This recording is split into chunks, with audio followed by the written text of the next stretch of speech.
guys, so I've got Uno Synth set up, and what we're going to do, I'm just going to give you a really quick layout of how it works. We're going to have a little listen to it, and I do just want to show you how it syncs up with Logic, so you can use it as if it was just a regular synth being input via that micro USB. So it's not the most obvious process, and that's all we're going to do. It's just a quick look, quick listen, and just see what it's all about. If you just want to have a listen to it, there's another video up before this one, which is just 10 minutes of going through different sounds, having to play around with it. No talking, no cuts, just straight out that. If you just want to see what's in the box, there's an unboxing as well. Okay, so this right here is the little Uno Synth as it is. It's all set up. The way we've got it set up here is we've used the micro USB. So that lets us one, power it, and to sync it up to Logic so that we can trigger it with MIDI and have some information go back and forth. And the other thing here, we've just got the 3.5 jack out. That just goes into my sound card, into the UAD, and then you have to set up an audio input inside Logic so that you can hear that. So just going to really quickly go over how we would look at setting this up and how it in fact works. So as you can see, we've got these sets of controls across the top, and they're split out slightly differently. We've got these three over here because they're sort of a global control. They always do what's listed below them. So we always have access to the filter cutoff, always have access to tempo, always have access to volume as well. The four over here, they correspond to whatever's displayed just below here. On the oscillator one, for example, we can change our wave type. So we got our triangle, saw, sine, etc., pulse wave as we go through. And if we adjust the other one, that's going to be oscillator 2s. And then obviously we've got the tune for each of those as well. So we can detune the two or have them so they're an octave apart each. Now, this is the only instance where we've got two things occurring on one. So on oscillator, if we click and hold it just like that, you see it's now going to flash. It's now going to be responding to the levels of the oscillator, so we can balance the levels of them, as well as our noise output and the hold function. The others don't function in that way, but if we go down, we're going to have the modes. We can sort of here between our three filter types, so high pass, low pass, and band pass. Got resonance for those. We can drive the filter, and driving the filter is quite nice. I've done an audio demo where I show lots of driving that filter and how useful it is. And then we've got the envelope amplitude amount, so how much of the envelope is going to take effect on the filter. Going down to envelope, we've just got attack and decay. And then we've got a attack and release for amplitude. As you can see, one applies to the filter, one applies to the overall amplitude of the synth itself. And if we go down to LFO, we've got the wave type. And as you can see, we can switch to here, sine, triangle, etc. Like what you'd expect for sort of LFO wave. We've got the rate here, so it goes in hertz, and then when we cross the top point here, we're going to start snapping into divisions as well. You can see there we've got triplets and other divisions, and that obviously relates directly to the tempo here, unless in this case where I've got synced Logic, as you can see it's going to scroll through the bar parameters there. Now pitch, this is going to be the LFO linking to the overall pitch. That's really useful for doing detune and pitch wobbling leads, and then the amount of oscillation that can go over to the filter as well. Really useful. We've got these drive, scoop, vibrato, wah, and tremolo triggers. So similar to how on like a normal synth keyboard, you're going to have your mod wheel and you could link things like vibrato and tremor to it. Here we just have triggers, so we can trigger that sound to take effect. Okay. Here where we've got record and play, each preset on here has its own sequence, so you can record your own custom sequences in and have them play back. When it's synced to Logic or whatever your DAW is, it just makes use of those. So over here on the right hand side, we can tap through our different presets, just using the up and down triggers. We can choose our octave, so select octave and we can take that up down to whatever octave range we want the keyboard to respond to. We've got a glide amount, which again responds to these here. If you tap and hold these, it will move up in larger increments of 10. Scale, now this is quite useful. You can have it linked to a particular scale type that you want. So once you tap scale here,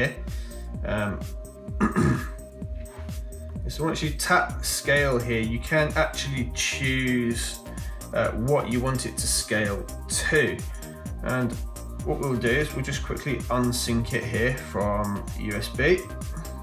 So we're going to have it internal and MIDI off as well.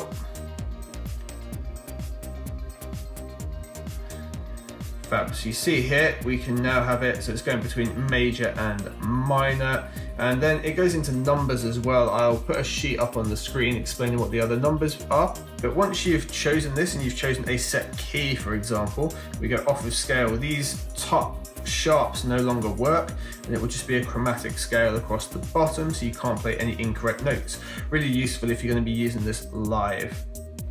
So something else we should go into, as you see where I've hit Alt here, we can go into sync, and then we can choose how it is synced. So internal or USB or external. So you could, say you're using something like an MPC or another drum machine, you could use MIDI and externally sync this to it. In our instance, we're using USB. In terms of MIDI, we've got our MIDI out set up. So if you tap it again, the light goes orange. We've got our MIDI in for green, MIDI out for orange. We can just take those back off of Alt. And that's essentially it, to be honest. Those are your main features, and that's your main layout and how you would get going with using Uno. So I think what we'll probably do now is have a look at some of the sounds within it. All right, so we're just going to go through some of the presets on the Uno synth. Pretty easy to do, so we just need to make sure we've tapped preset just here, and the number counter at the top is going to give us 1 through 100, and we can go reverse as well. So if we tap down, go straight to 100, and if we tap upwards, it obviously goes up sequentially through them here. And we can hear it just by pressing any key.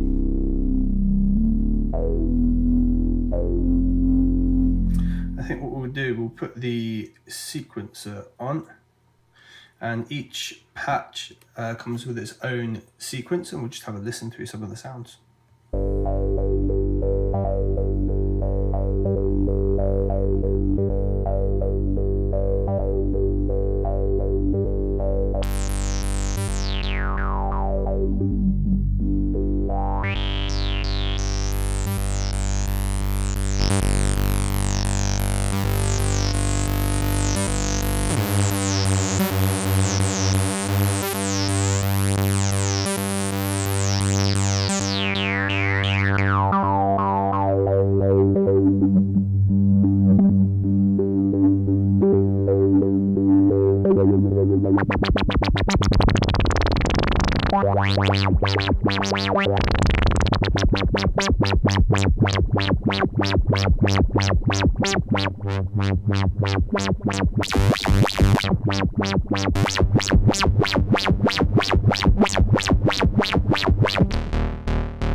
Just playing around with some of the different settings here.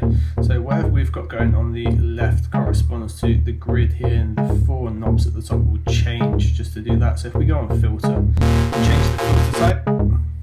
So we've just got that on low pass. We can play with the resonance a bit here.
Let